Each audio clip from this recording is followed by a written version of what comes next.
healthcare considerations for chemical incident response. And our presenters today are Dr. Sue Cebulski and Brian Pomodoro.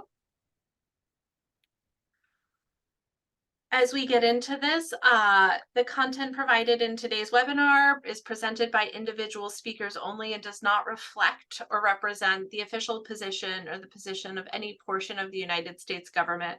Additionally, any content presented should not be interpreted as medical advice or medical diagnoses. I'm Eileen Searle. I am the Director of Funded Projects in the Center for Disaster Medicine at Massachusetts General Hospital, and we are so excited to have Dr. Cebulski and Brian with us here today. Dr. Cebulski is a Senior Policy Analyst in the United States Department of Health and Human Services Administration for Strategic Preparedness and Response, ASPR. She has worked there for 17 years, leading the agency's efforts on policy, strategy, and preparedness for chemical incidents. So we're so lucky to have her with us today. In this role, she's co-chaired an interagency group of chemical experts for public health emergency medical countermeasures since its inception in 2007. And she also co-chairs the Chemical Events Working Group of the Global Health Security Initiative, amongst many other activities. Dr. Cebulski has her PhD in pharmacology and joined the US government as a Science and Technology Policy Fellow with the American Association for the Advancement of Science. We're also incredibly lucky to be joined by Mr. Brian Pomodoro. Brian is an emergency preparedness educator with South Shore Health. He previously retired with the rank of lieutenant from Boston EMS following a 35-year career. He served for 15 years in the Boston EMS Research, Training, and Quality Improvement Division as a disaster response instructor. He also served concurrently with the Del Valle Institute for Emergency Preparedness as the Senior Program Manager for Disaster Response and Training. Mr. Pomodoro has attended numerous civilian and military training programs and holds ratings as a weapons of mass destruction instructor, response to radiation transportation incidents instructor, and mass casualty management instructor. As we head into today's webinar, we have some learning objectives here for all of you, but I will very quickly here hand the content and the presentation and the time over to Dr. Cebulski. Okay.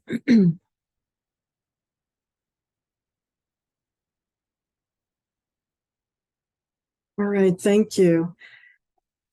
And good afternoon.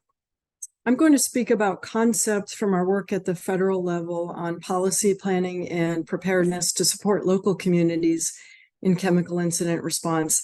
These are based on research, review of lessons learned from actual incidents and exercises, and from ongoing conversations with members of the response community. So here's a preview of the concepts I want to highlight. Expect patients to show up before you're notified of an incident. Hospitals need to be prepared to receive and recognize a mass casualty incident with no notice. Connect with your community emergency response partners as soon as you suspect a chemical incident. You will all depend on and benefit from sharing information during the incident as early as possible. Patient decontamination is a medical countermeasure. It's an intervention that impacts health.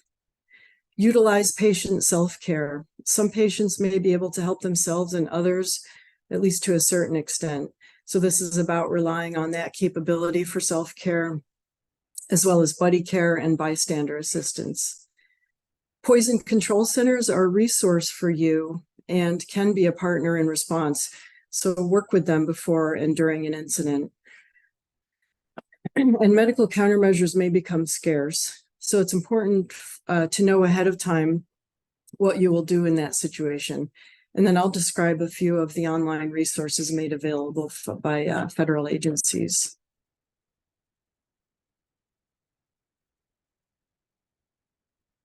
There's often a silent gap in the initial period of a chemical incident, which could also apply to other types of fast-moving incidents. This is characterized by a lack of information, conflicting information, and uncertainty, and probably all of the above. Patients may arrive at your facility before you're aware there is an incident, and it's highly likely that many patients will present without EMS, so you won't have the benefit of an EMS evaluation. This has been documented in numerous cases. For example, 80% of patients self-presented at hospitals during the Las Vegas mass shooting in 2017. And in the Tokyo subway sarin attack in 1995, only about 15% of patients were brought to St. Luke's Hospital, which in total received over 600 patients by ambulance or fire department vehicle. The rest, about 85%, were transported by taxi, Good Samaritans, police, or possibly on foot on their own. The substance to which patients were exposed, or even the involvement of a hazardous substance, this is information that you may not have in the early stage. In the train derailment in Graniteville, South Carolina in 2005, in which 9 people died and 51 people experienced severe health effects from chlorine gas exposure, 2 different chemicals were each attributed inaccurately before chlorine was identified as the offending agent more than an hour after the accident. But you can be a detector by using your powers of observation and judgment based on clinical experience. Pay good attention to patient signs and symptoms and let these be your primary guide. They can point you through toxidromes to the likely type of exposure and ways to treat. Non-clinical clues can also be important. One interesting example comes from the 4th generation agent or Novichok cases in the UK in 2018. The first 2 victims were initially thought most likely to be suffering from opioid overdose, but they weren't showing improvement with naloxone administration. Someone at the hospital did an internet search on the name from one of their IDs and learned that he had been a Russian spy.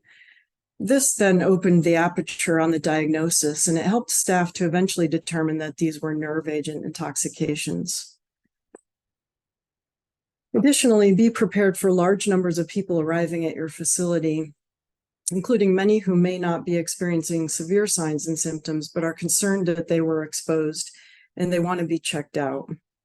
I think that various planning factors are used by different organizations, such as 5 or more concerned citizens to 1 ill patient, but it's actually hard to settle on a specific number here based on what evidence is available.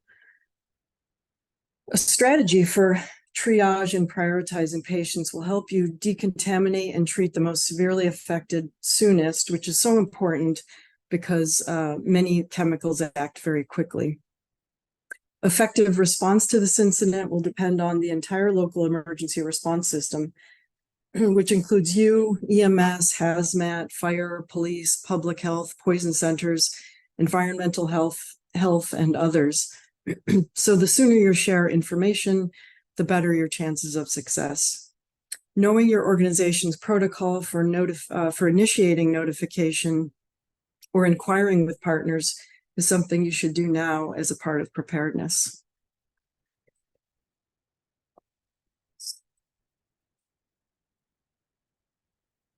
The toxidromic approach to help determine the likely type of exposure involves using information easily obtained by someone with at least basic EMT training, such as vital signs, mental status, pupil size, wheezing in the lungs, and appearance of the skin. The Department of Health and Human Services, ASPR, on their website, Chemical Hazards Emergency Medical Management, which is abbreviated CHEMM, or CHEM with 2 M's, has a tool called Chemist, where the IST stands for Intelligent Syndromes Tool. And this tool can assist in the use of toxidromes. Chemist is currently in beta form, and we will be doing additional testing and development. There are also other sources of toxidrome guidance out there.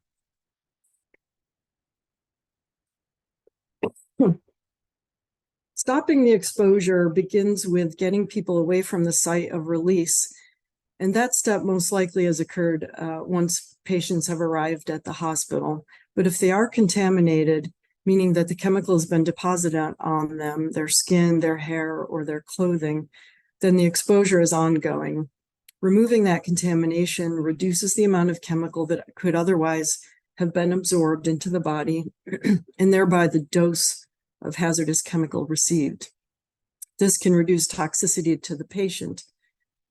Patient decontamination is therefore a medical intervention or a medical countermeasure.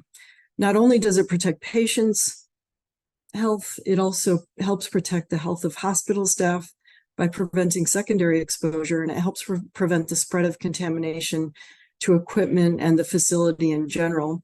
So hospitals need to be prepared to decontaminate patients because of the points I mentioned earlier, that many patients will arrive at the hospital without having been evaluated and treated at the scene.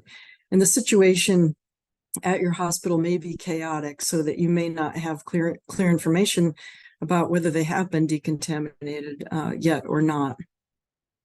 Decontamination needs to happen as soon as possible because its effectiveness, and especially the benefit to the patient, decreases rapidly with delay.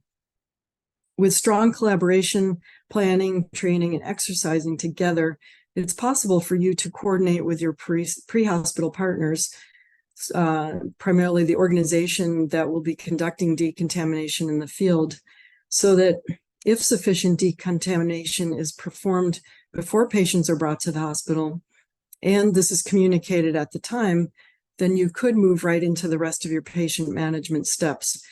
But this is going to depend on agreements and trust that has to be established before an incident. A risk-based approach is especially important when you have multiple patients and you need to prioritize them. Administer life-saving interventions as soon as you can.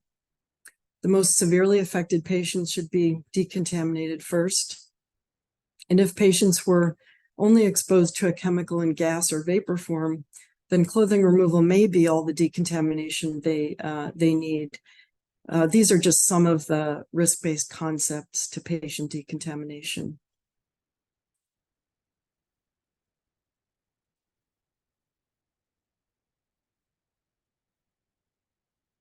The Biomedical Advanced Development Research and Development Authority, or BARDA, of HHS ASPR led a project recently that started with research, both lab experiments and human volunteer studies, to answer outstanding questions on how to best decontaminate people.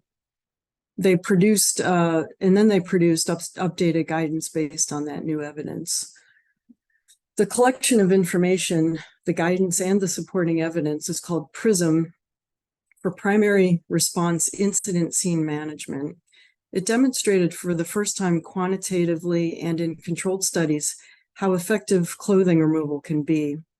In combination with dry decontamination, where skin is blotted with an absorbent material, it can remove up to 99% of the contaminant. The so-called triple protocol of clothing removal plus dry decontamination, followed by a gross decontamination, which is a first pass with water, and then followed by a technical decontamination with water plus soap, plus a physical implement like a sponge or a cloth. This triple protocol was most effective, but the dry steps removed by far the majority of the contaminant.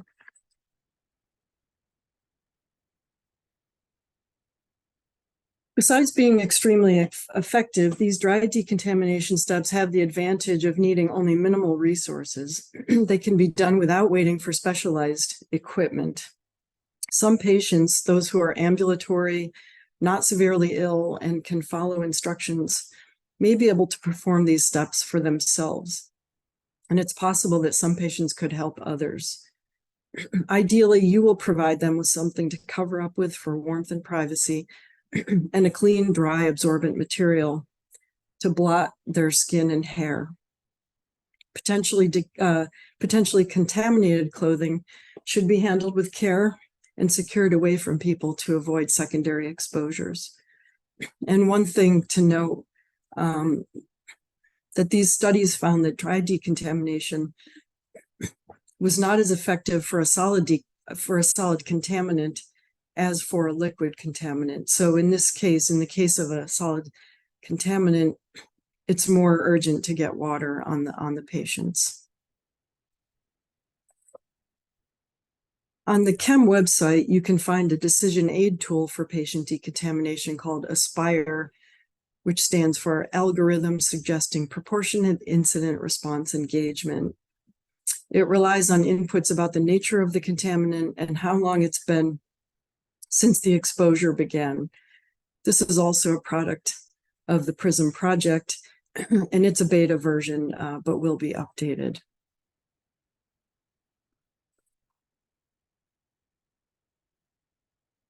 You're probably familiar with the service that poison control centers provide for the public, taking calls and giving advice, but they can also be a resource for you at the hospital and a partner in response. By fielding calls from throughout the community, they have a wider lens than any one hospital or team of responders in the field, and so they may be able to recognize an incident earlier than others. They can help share information, including treatment guidance, among the response partners, and they can help disseminate messages to the public. Poison control could also play a role in coordinating medical countermeasures if it's necessary to move those around. But much of this, again, depends on pre-incident planning, training, and exercising together, as mentioned earlier, for hospitals and pre-hospital responders. In a mass casualty situation, medical countermeasures may become scarce. So there should be a plan for steps to take in that instance. It would be helpful for you to know if your facility maintains a cache, what's in it, and how it's accessed. But most important is for you to know what steps to take, and those steps should be part of an established protocol if you need more medical countermeasures. From the federal government, the Strategic National Stockpile includes the ChemPAC program, which provides containers of nerve agent treatments to state and local governments for placement in their communities. Your facility should have a protocol for requesting ChemPAC, and that protocol should be regularly tested. It's most important for you to know how to request ChemPAC, even more so than knowing exactly where the containers are. Remember, too, that ChemPACs only contain medical countermeasures for nerve agents or other organophosphorus compounds, such as pesticides, at this time. And those drugs are atropine, pralidoxime, and a couple of benzodiazepines.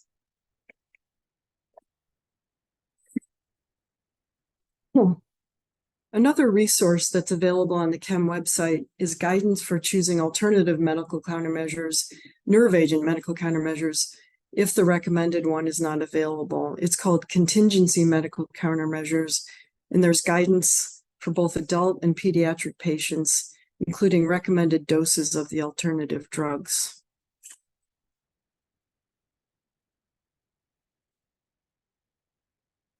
And then here I just want to say that there are some additional concepts that merit highlight or repetition. And that's that time matters greatly in a chemical incident, since generally speaking, chemicals act quickly. Rapid decisions and actions can save lives and reduce injuries. Patients and their families could benefit from psychological first aid throughout the incident. If at all possible, provide or allow for what you can in this regard. And the final point is one that's hard to overemphasize. Plan, train, and exercise with the other organizations that will be part of the response. You each need to know how to reach the others and what you can expect from them. And then on my final slide, I've listed just a sample of websites with resources from the federal government. I've mentioned the CHEM website several times. ASPR also has a Technical Resources Assistance Center and Information Exchange, abbreviated TRACY, where you can find a library of references as well as discussion boards and a mechanism for technical reach back. And then they also put on webinars occasionally. I've also mentioned the PRISM site, which is available, the PRISM guidance and evidence to support that guidance. That's available on the BARDA website. The CDC Chemical Emergencies webpage contains a lot of practical guidance, plus technical reference information on chemical agents. And FEMA's Center for Domestic Preparedness offers a lot of training courses, including for hospital personnel. And those courses are funded for state, local, tribal, and territorial responders. So take a look at those if you haven't yet. And then here's my contact information. Thank you so much, Dr. Cebulski. Really appreciate your time, effort, and energy in this. We do have some questions coming in through the Q&A, and they look great. For those of you who joined us, please feel free throughout to add your questions to the Q&A. We're definitely going to have time at the end. Right now, I am going to turn it over to Mr. Brian Pomodoro.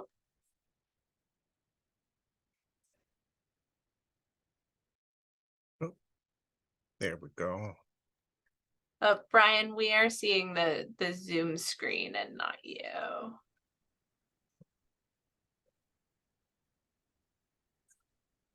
Sorry about that. I think if you just stay up, KT is going to change what folks see and you don't have to share anything. That sounds fair.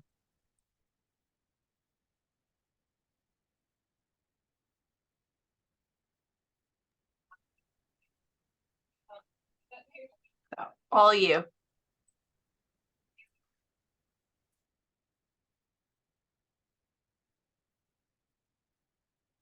Okay. All right. You're welcome to begin, Brian. Okay. So, good morning / afternoon, everyone. Thank you for having me, Eileen, and Dr. Cebulski. It's great working with you again. So I'm going to start and talk more about the operational aspects of the hazmat decon teams. So first of all, the HVA is so important, the hazard vulnerability analysis, because that's going to keep you on track when you are discovering what type of training you should perform, and also like if you want to send teams away to train them elsewhere, what you should be sending them for. You want to obviously focus on what you are potentially vulnerable to. You know, for example, if the nearest nuclear power plant is 2,000 miles away, you may not have to send people for nuclear type of or radiation training. You know, we had an incident a long time ago. Evidence protection was very important. So they sent a bunch of people away to train them in evidence collection. Unfortunately, these were not law enforcement people. So you had people bagging evidence everywhere because they were sent for this training. They felt, okay, this is what I was trained for, but it was not in their doctrine. And it was really a problem for law enforcement. So the HVA is very important to keep your people in focus on what you really should be preparing for. Not only that, it promotes safety. It keeps people from getting in trouble from operating outside their purview. And of course, when you're assembling a team, it's going to be very important to motivate these people. I know how difficult it is these days to not just recruit people, but keep them too, especially with, it appears in healthcare, we're changing jobs every couple of years, so staff turnover is important. Well, you know, there are a couple of strategies you can have. T-shirts are a great thing. You get the team a spirit and a real esprit de corps, give them an identity. Even things like having, oh, I don't know, pins you can give out to people. These are little things that you can use to just give the team a real identity. Now, speaking of that team and speaking of training, we're going to obviously be performing a lot of training. This can get you in trouble as well. There are levels of training that have been set by OSHA that I really like. It is their awareness level, operations defensive, operations offensive, and specialist. And for the most part, we're going to be awareness and operations defensive. We're not going to be going in, plugging leaks. We're not going to be moving drums around. We are going to be either receiving victims or we're going to be deconning victims, but we're not going to be offensive in our operations. So what's awareness? Awareness, everyone should be trained in. This can be clerks, valet parkers, you name it. Everyone should get awareness level training. When you get into operations defensive, now you're talking about people that are actually doing. So with that said, they have to be both, psychologically able to understand what they might be getting into. They can be clinical, non-clinical people, that's fine, but this is kind of an emergent situation. So you want to make sure you're choosing the right people. They may have to physically be able to perform these tasks as well. So operations is a little different. These people are going to get dirty, if you would.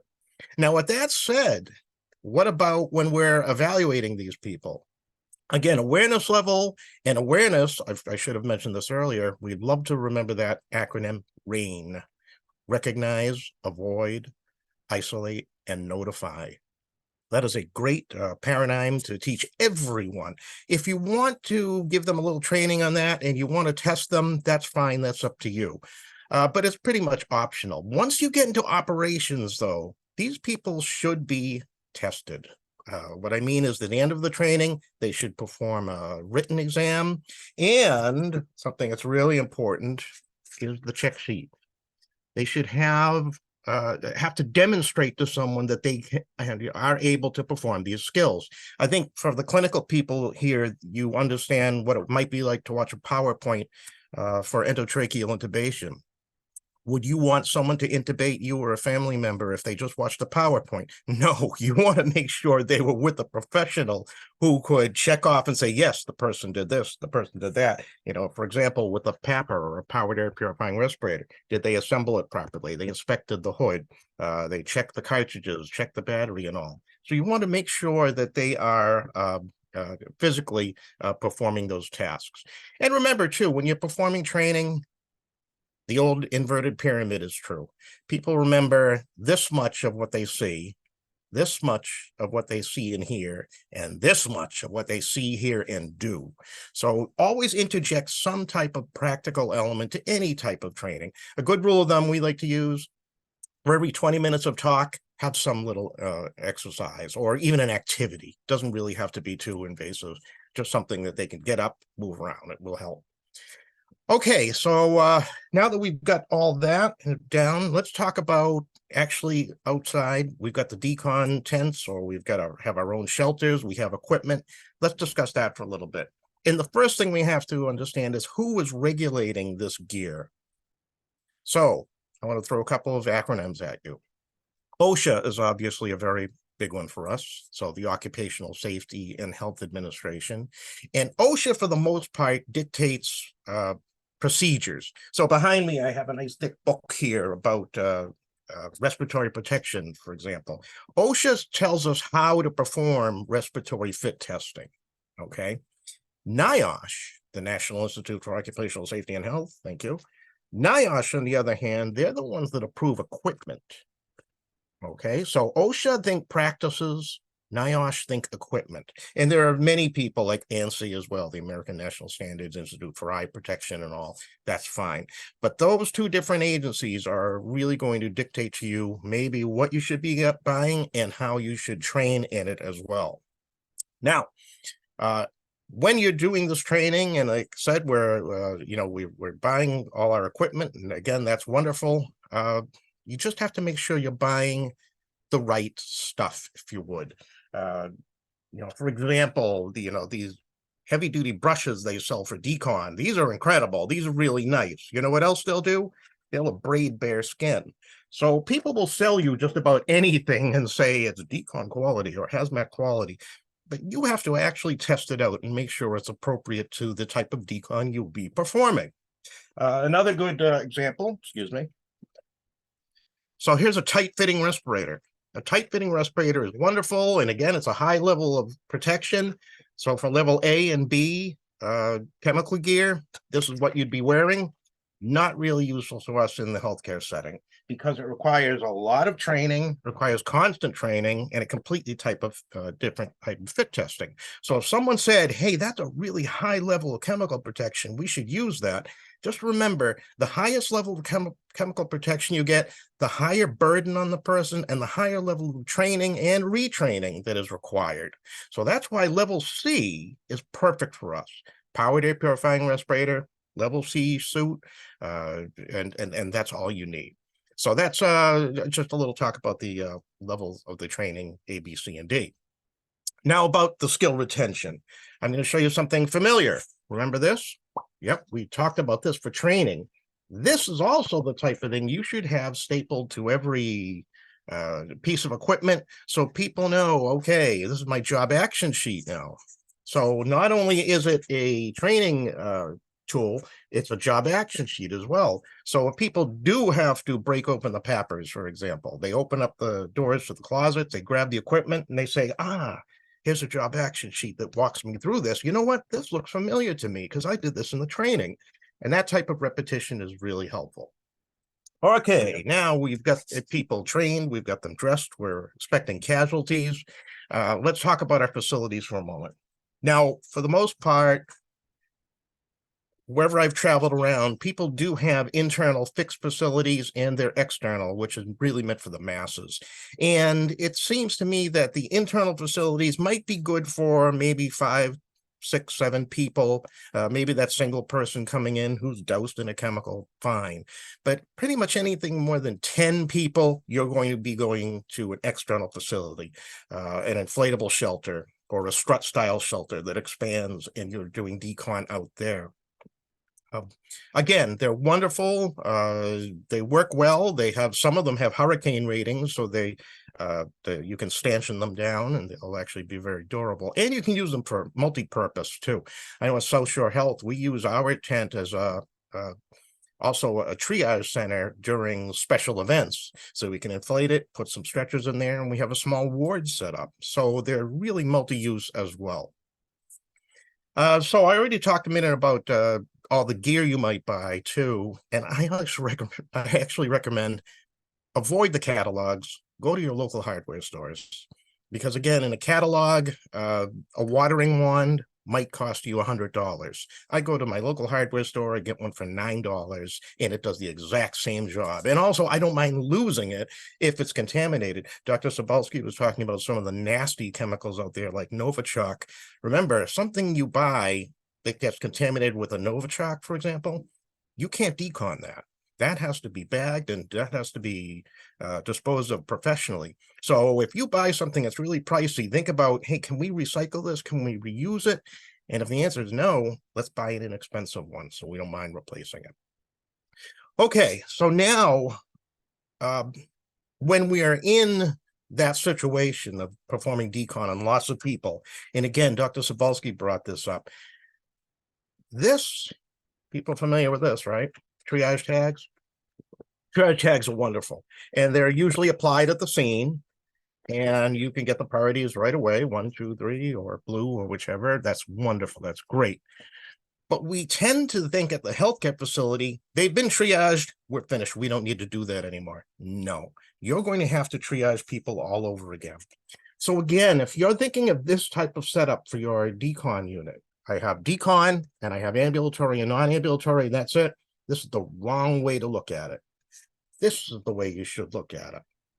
You're going to be triaging people here all over again for several reasons. Number one is, again, a woman, let's say an 84-year-old woman with a walker, and she's way back here waiting for triage. No, that's the kind of person who may have to move up front.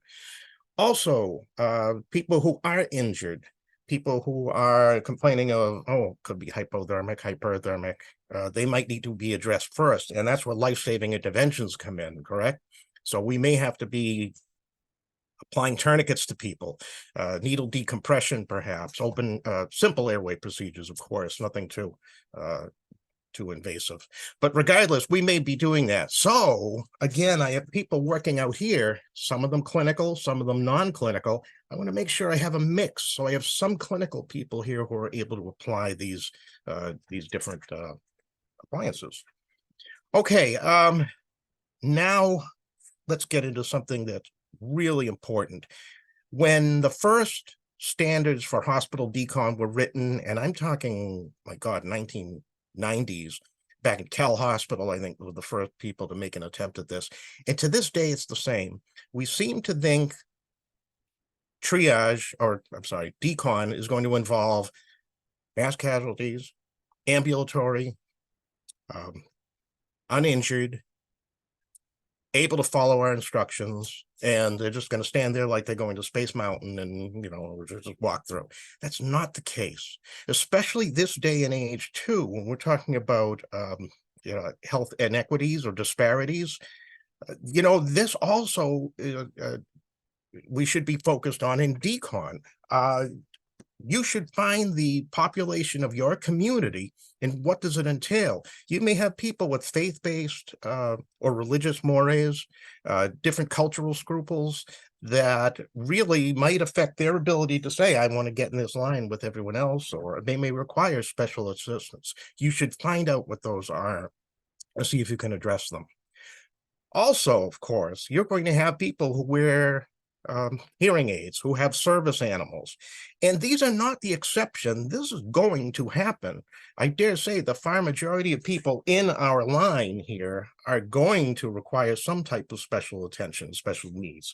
So find out what the population background is and try and address it, and even go meet with them. It's not a bad idea to drop into the community meetings every now and then and get the pulse of what these people are expecting or what they require during a mass decon incident. Let's say one thing I forgot to mention about equipment, or when you're communicating with people, is of course pictograms. Pictograms are great. So these charts where they just address, excuse the pun, undressing or the wash stations and the like. Pictograms are great.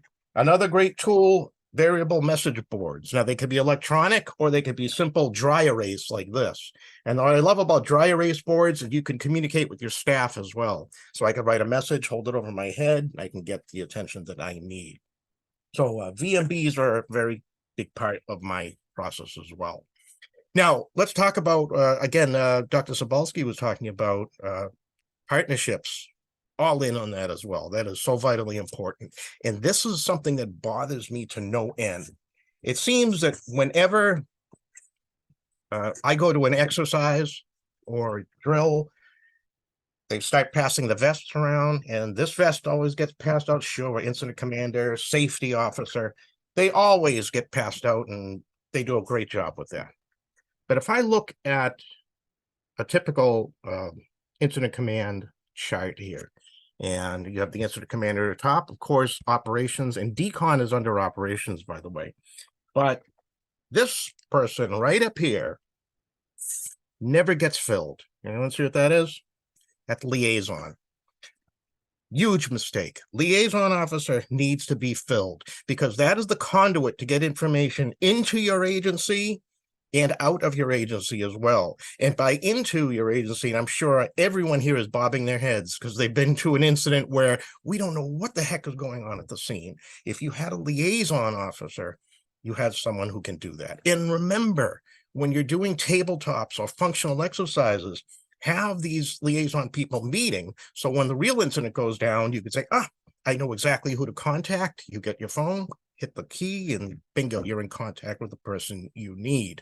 So now I'm going to make a pitch now for training for tabletop exercises and functional exercises. Of course, tabletops, whoever invented them, genius, a great idea. You can get a bunch of people in a room. I was at a tabletop exercise very recently, actually, out of state, not Massachusetts. And, the hospital was saying, well, what we're going to do in this instance, it was a mass decon incident. We'll call 911, we'll have fire department come and perform decon. And at the end of the exercise, the fire chief went up to that person in the hospital and said, I have news for you. We're going to the scene. We don't have all the resources of a big city. We're going to the scene to perform decon or mitigate the incident. we're not going to, we might be able to send a firefighter or two in a pickup truck to you, but you're going to have to use your resources to perform decon or to, set up the equipment itself. And that was what? We didn't realize that. The benefit of the tabletops, they were able to identify that up front. All right, so that's pretty much what I'm droning on about today, and I'm wrapping up. Thank you very much for the opportunity to chat, and if there are questions, we'll field them. Thanks, Eileen. Definitely. Thank you so much, Brian. Sue, if you'd like to join us back on video, we do have a few questions in the chat, and we're definitely open to more. So I think this one is actually potentially targeted to both of you. The question is, are there circumstances during a mass casualty incident where disrobing and dry decon could be considered adequate to enter a facility without significant risk of the facility contamination? Yeah, I'll start with that. If the chemical exposure was just a gas, like say chlorine gas, then clothing removal and dry decontamination should be enough. Yeah, I mean, it's going to depend on a risk assessment of the incident at the time, but yes, there are instances where there was not liquid or solid contamination where clothing removal and dry decon should be sufficient. And I guess I'll also add that there's also, especially in a mass casualty incident, you want to balance the need to decontaminate with the need to, or the risk of actually like spending more time than's necessary on decontaminating people. That takes more resources. People could get hypothermia from being washed for too long. Thanks. Brian, anything to add there? I saw your head nodding. Yeah, well, Sue's right on target, of course, but this is where people have to understand the difference between exposure and contamination. Exposure is one thing, and again, like Dr. Zabalski was saying, carbon monoxide is a great example because people think, oh, carbon monoxide, we have to strip these people and decon them. Like, wait a minute, that's a gas, okay? We don't have to do that. They were exposed to carbon monoxide. Contamination is different. Matter is on you. And I would say that if you're talking about foreign matter that's on you, you need to strip the clothing. PRISM even says that. PRISM says in boldface, you must strip these people to adequately decon them. So that's a big thing to look up that difference. That's really helpful. Thank you. You also, Sue, started to get into, in your answer there, something that bridges on one of our other questions, which is, could you talk a little bit about how to balance chemically contaminated patients that also meet trauma alert criteria, right? We're balancing this decontamination of the patient to protect our healthcare workers and our facilities, but we need to balance that with caring for patients. Yeah, I'll start the answer to that. We have our guidance says that you should give provide life-saving interventions as soon as you can, even to contaminated patients. But that depends on you being sufficiently protected. So that goes to the PPE that Brian was speaking about. And again, it's going to be a balance of risks at the time. You'll have to weigh the risks of waiting, the risks, especially to the patient, of waiting for decontamination before you treat them versus, the risks to you as the provider of treating them before they're decontaminated. But Brian probably has something to say about that as well. Yeah, actually, you're right. I'm right on target with you there as well. And it's interesting. This is where identification is kind of the product. It can be important to us. On the other hand, it can slow us down because people are always, what is it? What is it? I need to know the chemical. And whenever I train, I said, you should treat every contaminated victim as if they've been, Novichok or strawberry yoo-hoo. It doesn't matter. You should be using the exact same protocols, not step it up just because, oh, it's something nasty, because that's how you'll get your own staff hurt. So everything is a horribly toxic chemical until you prove it otherwise. I like that. It adds a layer of simplicity to very complex situation, right, Brian? Like, we want to make the expectations of our care teams and our first receivers very clear. Like, this is our plan and our pathway. And, you know, we don't actually need to know what it is to start down this, because we're going to do the same things on the decontamination side. It definitely, you know, Dr. Cebulski, to some of your points, that toxidromes and how we treat the patient coming out of this, if they're also a trauma patient, that does have implications. But on the receiving and decontaminating to be able to initiate treatment, we should have a very straightforward plan. I like that. We have a few more questions coming in for service animals, Brian, which you mentioned in your talk. Could a service animal require decontamination as well? What about any harnesses or other sort of gear on them as they arrive with their partners? A great thing. And the first thing I would do, obviously, and this is, we could do an hour presentation on just this topic, but people have to be educated service animal versus a comfort animal. And of course, they're completely different management techniques. Service animals, we have to address. We have to. Comfort animals, that's a gray area.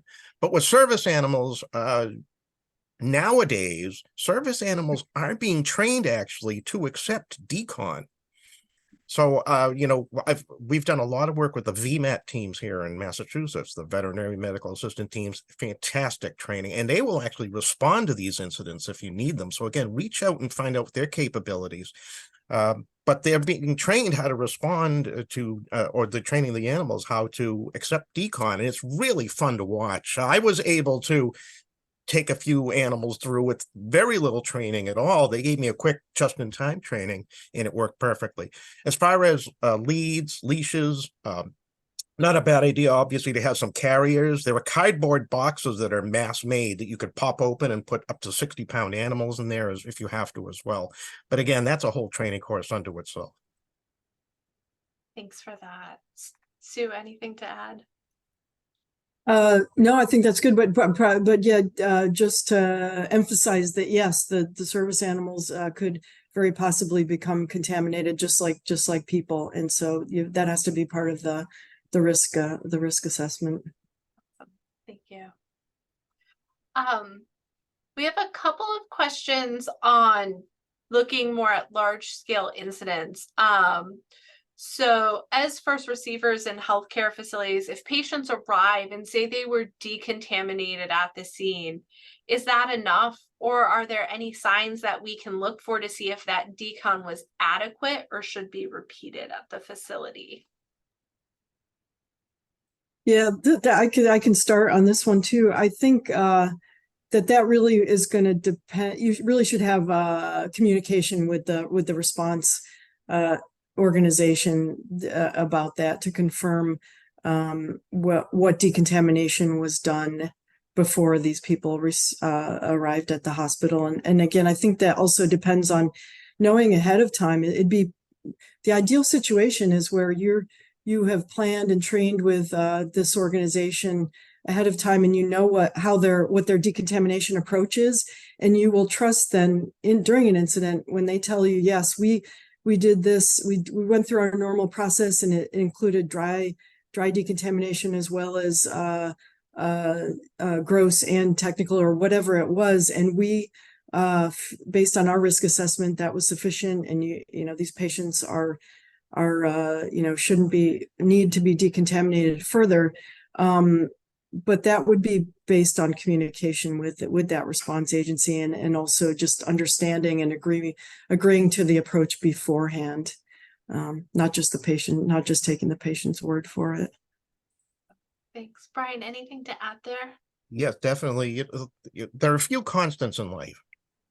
People who skydive, you pack your own chute.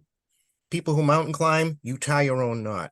And as far as accepting someone else's word that this person is decontaminated, yes, maybe, but I'm going to perform my own assessment. For example, if someone is, yes, I was deconned at the scene, but they're still wearing their clothes, fine, I'd consider that gross decon, but we're going to perform technical decon now. Strip the clothes and do it again.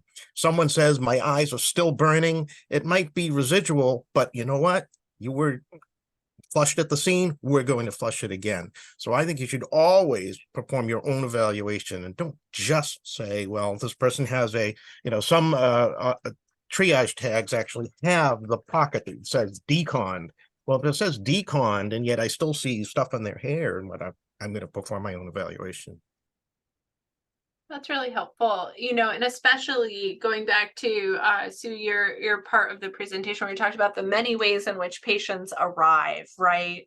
And who's doing that, communicating about that specific patient and coupling that information with, as you said, Brian, some very clear indicators and easy assessments, people arriving still clothed, signs of debris or other contamination.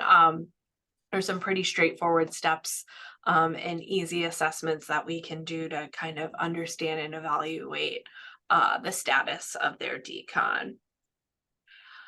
One of the other questions that we're getting is any suggestions for smaller facilities, community hospitals, and even some of our critical access facilities as first receivers that have more limited resources in terms of how they can approach their planning and preparedness. Okay, I'll start off, if you don't mind. I would say if you're a smaller facility, you may not be able to afford the gigantic, again, $100,000 tents and whatever. But again, that local hardware store, you can buy hoses, you can buy little swimming pools, whatever, and you can train people still. And that to me is the key, because you could have people that are not very well trained working at a very well equipped facility and not do decon properly. You could have people that are highly trained working with scant equipment and do a superior job. So to me, training is really going to be a barometer as whether you're prepared or not the amount of stuff you have and not the checks you can write. It's how trained are these people and how well drilled they are too. Thank you for that. I think that's really important for all of us to remember that the people factor in this is our most valuable resource. And we definitely recognize that developing and delivering training programs and being able to facilitate staff time to engage in that training and those exercises and drills can be challenging, and I think is challenging for many of us, but really is a critical factor in terms of supporting safe response activities. I will just pause here and see if anyone else has any questions to submit to our panelists.